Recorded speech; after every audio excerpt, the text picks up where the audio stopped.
Bismillahirrahmanirrahim. Alhamdulillah. Okey, terima kasih kerana mempelawa cikgu untuk ditemu buat. Terima kasih.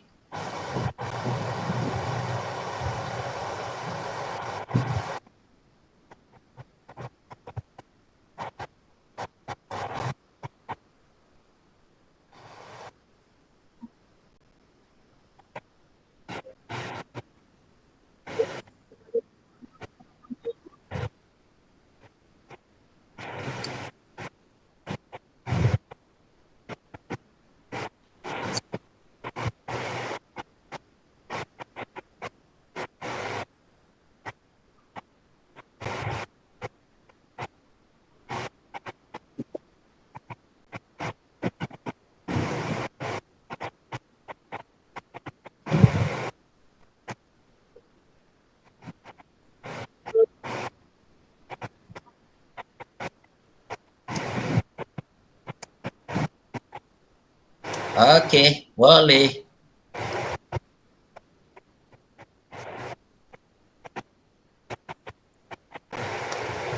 Okey, bismillahirrahmanirrahim.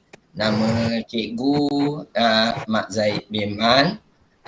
Pengalaman mengajar sudah 4 buah sekolah. Sekolah yang pertama di SKLKTP Jengka 16 selama 5 tahun. Lepas tu balik ke Terengganu di SK Kepong selama 9 tahun. Selepas itu menyambung pengajian di USM Pulau Pinang. Lepas tu ditempatkan di Sekolah Menengah Kebangsaan Tengku Ampuan Intan. Selepas itu memohon pertukaran ke Tengku Bariah. Sekarang ini di Tengku Bariah tahun ke-15.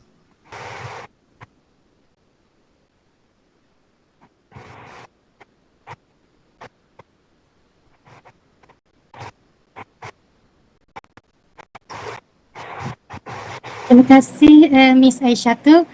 Saya ingin bertanya, apakah pandangan cikgu pasal sejarah? Pada pandangan saya mengenai mata pelajaran sejarah ini amatlah wajar dipelajari oleh semua pelajar sebagaimana yang disarankan oleh kementerian pada masa ini, iaitu pelajar mestilah lulus mata pelajaran sejarah untuk melayakkan mereka mendapat CJ.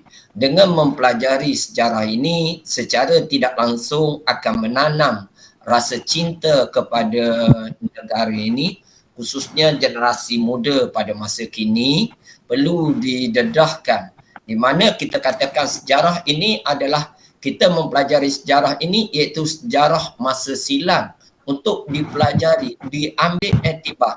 Malahan di dalam Al-Quran sendiri 1/3 daripada Quran itu sirah ataupun sejarah untuk kita jadikan sebagai panduan untuk kita hidup. Begitu jugalah dalam sejarah di peringkat sekolah ini amatlah wajar dan supaya dapat melahirkan rakyat yang cinta kepada negara, secara tidak langsung rakyat akan bersatu padu dan negara akan menjadi aman. Sejak beberapa tahun cikgu mengajar sejarah, saya nak tanya apa yang cikgu minat tentang sejarah ni? Okey. Baiklah, apa yang cikgu minat tentang sejarah ini, dia membangkitkan rasa kecintaan, di mana katakanlah kita mempelajari mengenai sejarah perjuangan tokoh-tokoh pada masa lalu. Misalnya, saya cikgu ambil mengenai Dur Said di Nani. Bagaimana Barat menggunakan alasan untuk campur tangan di Nani, di mana dia memasukkan Nani sebahagian daripada Melaka. Dan Nani pula dipaksa membayar 1/10 daripada hasil Nani. Jadi dengan ini, secara tidak langsung, bila kita mempelajari sejarah, kita akan dapat dapat memahami situasi sebenar yang berlaku di negara kita secara tidak langsung menanamkan rasa patriotisme terhadap negara kita, rasa sayang lebih hebat kepada negara kita, anugerah yang dianugerahkan kepada kita, tanggungjawab kita bersama untuk menjaga negara ini. Sejauh manakah sistem pendidikan di Malaysia berjaya memupuk budi pekerti mulia dalam kalangan masyarakat? Cikgu rasa semua mata pelajaran dididik untuk melahirkan rakyat yang berbudi pekerti, bukan setakat sejarah. Bukan setakat sejarah, tetapi apabila seseorang itu memahami apa tujuan dia mempelajari, malahan objektif cikgu sendiri pun, kalau cikgu pergi sekolah, cikgu ada 2 matlamat sahaja. Yang pertama, untuk melahirkan pelajar yang bersasiah baik, dan yang kedua, berjaya dalam mata pelajaran yang cikgu ajar. Jadi kalau kita perhatikan di sini, sejauh mana mata pelajaran sejarah dapat melahirkan rakyat yang berbudi pekerti, di sini kita dapati semua pelajar cikgu mana pun ingin melihat pelajar dia 2 matlamat tadi. Begitu jugalah dalam pelajaran sejarah. Dia bukan setakat didedahkan dengan rasa cinta kepada negara, tetapi juga supaya melahirkan rakyat yang berbudi pekerti, menjadikan pengalaman sejarah masa lalu itu sebagai teladan dalam hidup mereka. Pada pendapat cikgu, bagaimanakah setiap individu dapat mempunyai kesedaran kesejahteraan? Okey. Pada pandangan cikgu, supaya pelajar ini sedar tentang kesejahteraan ini, dia hendaklah mempunyai rasa tanggungjawab. Apa tujuan ibu bapa mereka ke sekolah? Lepas tu, apabila dia ada rasa tanggungjawab tadi, secara tidak langsung akan menyedarkan dia tujuan mereka ke sekolah. Jadi, dengan itu dia akan pergi ada tujuan. Ada setengah pelajar yang tidak ada tujuan. Dia sekadar ikut-ikut. Sebab itulah lahirnya rakyat yang kita katakan pelajar yang suka poting ke sekolah, sebab dia tidak ada rasa, dia tidak tahu tujuan, dia terikut-ikut dengan pengaruh daripada media massa, pengaruh daripada kawan. Jadi dengan ini menyebabkan mereka hanyut sehingga dia tidak tahu tujuan dia datang ke sekolah sebenarnya. Mengapakah Perlembagaan Persekutuan Tanah Melayu menggantikan Perlembagaan Malayan Union? Persekutuan Tanah Melayu 1948 diperkenalkan menggantikan Malayan Union kerana mendapat tentangan daripada orang Melayu. Orang Melayu bersungguh-sungguh menentang Malayan Union kerana Malayan Union satu-satunya menukar status Tanah Melayu daripada naungan kepada tanah jajahan. Malahan kuasa Raja-Raja Melayu hilang. Jadi bukan setakat itu saja. Kita dapati rakyat di tanah Melayu ini terdiri daripada rakyat jelata sehinggalah golongan raja menentang sungguh-sungguh. Di mana kalau kita perhatikan daripada 41 persatuan di seluruh negara bergabung menjadi United Malay National Organisation ataupun Pertubuhan Kebangsaan Melayu Bersatu menentang Malayan Union, kuasa Raja-Raja Melayu menghilangkan status tanah Melayu sebagai tanah jajahan, menyebabkan rakyat bangkit menentang. Di sini kita boleh mempelajari di mana perlunya rakyat bersatu padu untuk menakis segala serangan. Begitu jugalah kalau kita nak tengok rakyat di negara kita terus maju, rakyat perlulah bersatu padu. Sebagaimana orang Melayu menentang Malayan Union, kita dapati kesungguhan yang sungguh-sungguh, akhirnya British terpaksa mengalah dan menggantikan Malayan Union dengan Persekutuan Tanah Melayu 1948. Itu sahaja soalan daripada saya. Seterusnya saya akan berikan pada Miss Faridatul. Assalamualaikum, nama saya Nurfaridatul Aisyah. Saya nak bertanya mengapakah masyarakat di dunia kebanyakannya cenderung meniru dan mengagung-agungkan etika barat? Okey, kalau kita katakan masyarakat hari ini lebih mudah meniru kebudayaan barat, banyak faktor lah. Yang pertama sekali kalau kita perhatikan, mungkin paling besar sekali iaitu pengaruh media massa. Media massa cukup berpengaruh. Jadi kita tengok pengaruh media massa memberi tamparan kepada yang hebat, khususnya kita tengok hari ini ya, kebanyakan kita macam identiti kita pun kita lebih tertiru kepada budaya barat. Ya, kita tengok media massa atau didikan ataupun bagi yang tidak ada pendirian yang kukuh terlalu mudah terpengaruh dengan budaya-budaya yang dibawa daripada luar, khususnya ya kita tengok dari segi anasi kuning yang banyak menjiwai golongan muda pada hari-hari, terutama pelajar-pelajar ya, ataupun murid-murid sekolah menengah. Kita dapat memang mudah tertiru pasal mereka ingin hidup cara ibaratkan menggambarkan dalam media massa ini, menggambarkan kehidupan golongan muda di barat lebih moden berbanding dengan budaya yang ada dalam masyarakat kita. Jadi kita cuba, kita sebagai penduduk dia ataupun rakyat di negara ini ataupun khususnya yang beragama Islam, sewajarnya mempertahankan budaya-budaya yang sedemikian, khususnya budaya sekularisme. Budaya sekularisme ini bukan baru, sudah sekian lama ya, sudah bertapak di negara kita. Bergantunglah kepada pertahanan yang ada pada diri seseorang itu. Sekiranya pertahanan diri seseorang itu kuat, insya-Allah dia akan selamat, tidak terpengaruh dengan budaya-budaya yang kurang baik. Ya, sebelum membuat budaya-budaya meniru budaya-budaya sedemikian, hendaklah dia berfikir dengan panjang lebar, jangan terpengaruh dengan rakan-rakan. Begitu juga buat imam seperti anda sendiri pun, ya, apabila belajar di universiti luar negara, ya kita ada identiti, kita ada pegangan agama kita. Jangan sekali-kali terpengaruh dengan budaya yang bertentangan dengan ya nilai-nilai agama kita. Ya, jadi kita hendaklah bersikap sewajarnya, bukan menghina agama. Islam sendiri tidak menghina agama lain, tetapi kita sebagai seorang Islam hendaklah bertindak dengan bijaksana, bukan sewenang-wenang. Jangan mudahlah terpengaruh dengan sesuatu budaya itu. Seterusnya, boleh cikgu terangkan faktor-faktor pembentukan Malaysia dari segi politik dan ekonomi. Okey, kalau kita perhatikan faktor pembentukan Malaysia, kita boleh perhatikan banyaklah faktor politik. Misalnya dapat bila kita mendapat mengimbangi komposisi penduduk apabila kita cantum gabung, ya kita tengok dapat mengimbangi komposisi penduduk, dapat selain dari segi kita perhatikan dari segi ekonomi, dapat meluaskan pasaran apabila penduduk semakin ramai. Di samping itu juga secara tidak langsung ya dapat mewujudkan peluang pekerjaan semakin banyak. Misalnya di Tanah Melayu kaya dengan biji timah, di Sabah Sarawak kaya dengan petroleum, kaya dengan hasil hutan.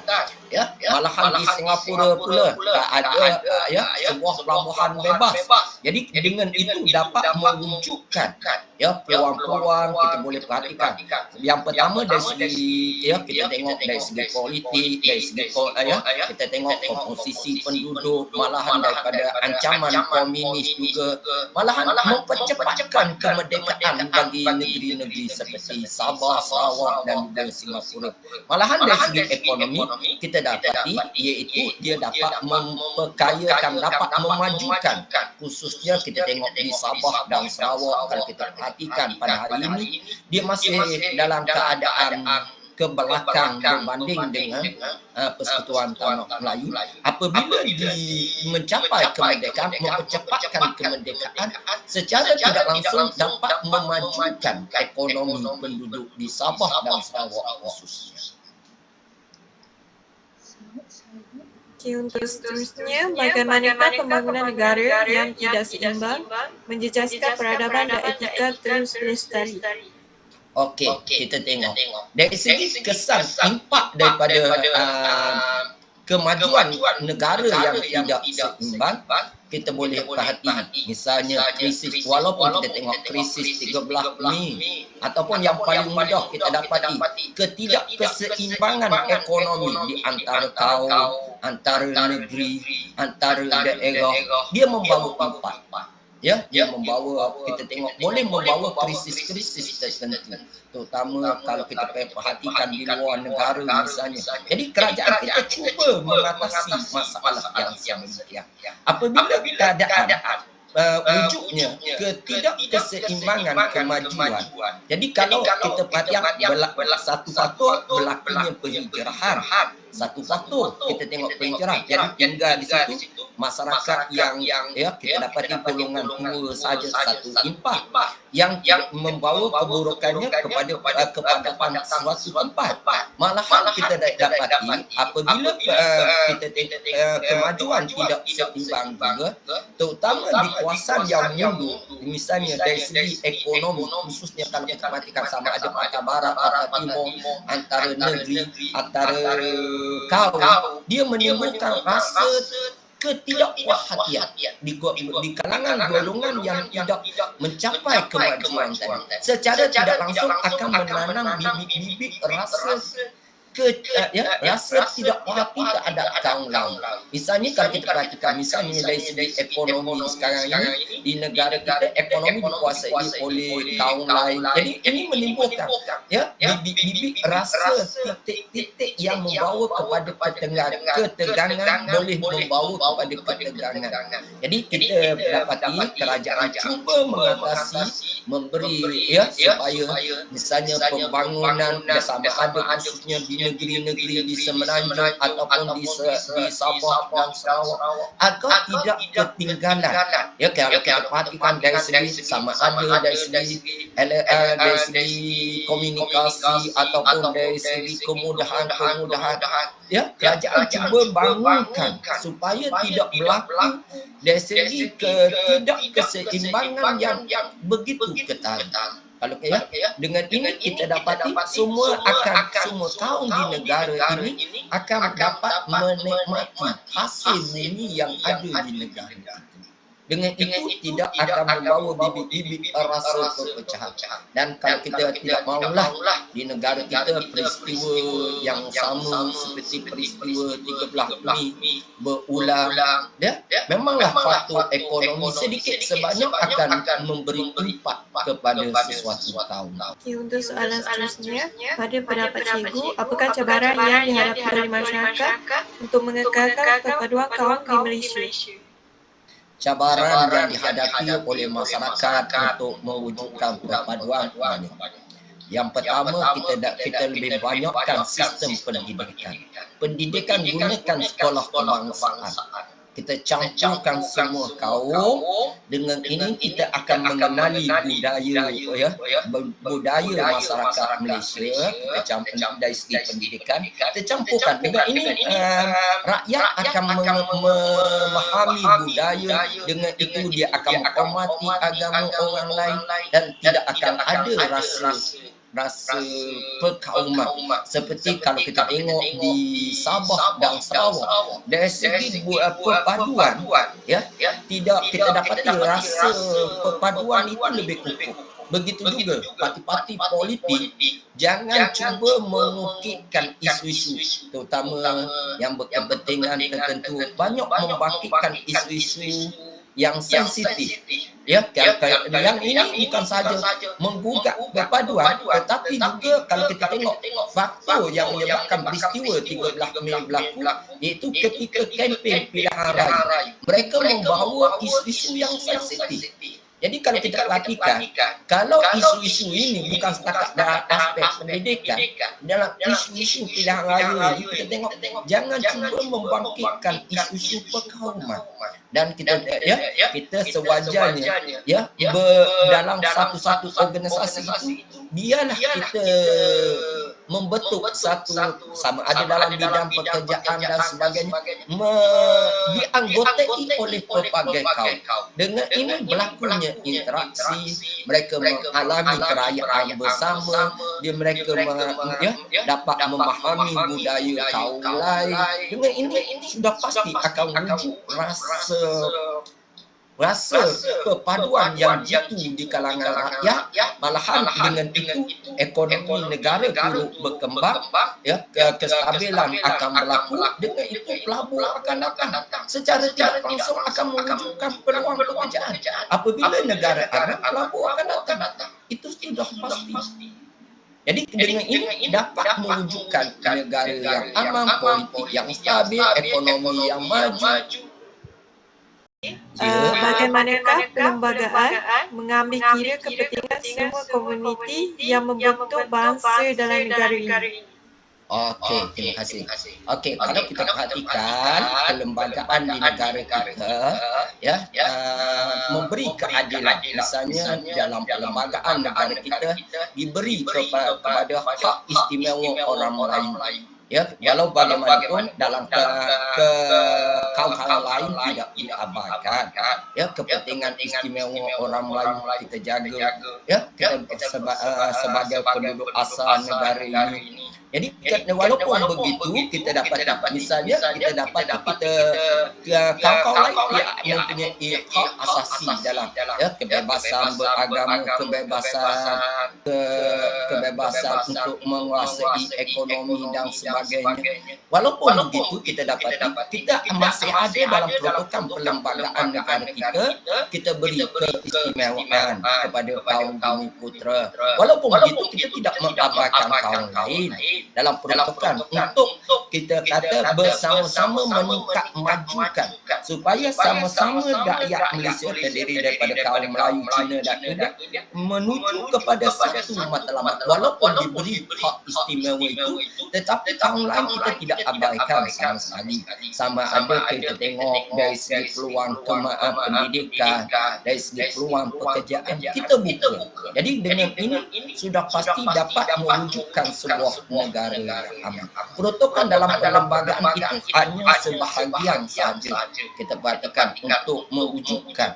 Ya, kita tengok untuk supaya orang Melayu dapat bergerak sama-sama.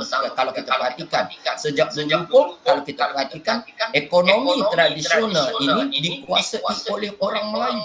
Jadi kalau kita tengok sejak perkembangan ekonomi, kita tengok sejak kita mencapai kemerdekaan, berbagai dasar dibuat oleh kerajaan untuk memajukan khususnya dari segi ekonomi ini.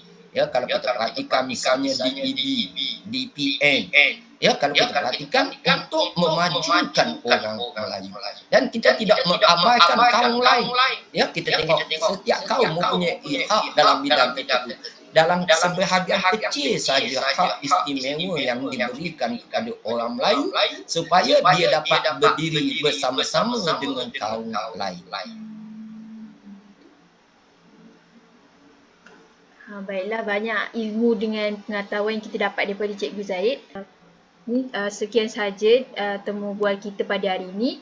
Terima kasih banyak Cikgu sebab banyak memberi ruang kepada kami untuk menemu ramah Cikgu pada hari ini. Sebelum selesai, boleh kita bergambar? Okey, silakan. Okey, sekali lagi sebelum kita bergambar, Cikgu merakamkan jutaan terima kasih kepada anak-anak Cikgu dan Cikgu harap anak-anak Cikgu belajarlah bersungguh-sungguh dan janganlah mengikutkan harapan ibu bapa kita. Buatlah yang terbaik supaya mendapat keputusan yang cemerlang. Seterusnya anak-anak didik Cikgu ini berjaya dunia dan akhirat. Okey. Itu terima kasih banyak Cikgu. Dan Cikgu juga minta maaf banyak-banyak. Ya, mungkin ada perkataan-perkataan yang tidak sedap ataupun ya secara spontan Cikgu cakap ini mungkin ada yang sensitif, Cikgu minta maaf banyak. Okey, silakan kita bergambar. Okey, boleh kita bergambar Okey, 1, 2, 3. Okey, lagi 1, 2, 3. Okey, so daripada pihak saya dengan rakan-rakan saya minta maaf kalau ada salah silap kata. Sekali lagi saya ucapkan terima kasih banyak Cikgu sebab luangkan masa hari ini. Okey, semoga kita jumpa lagi. Sama-sama. Okey. Terima kasih. Okey, sekadar itu pertemuan kita hari ini lagi. Assalamualaikum. Salam.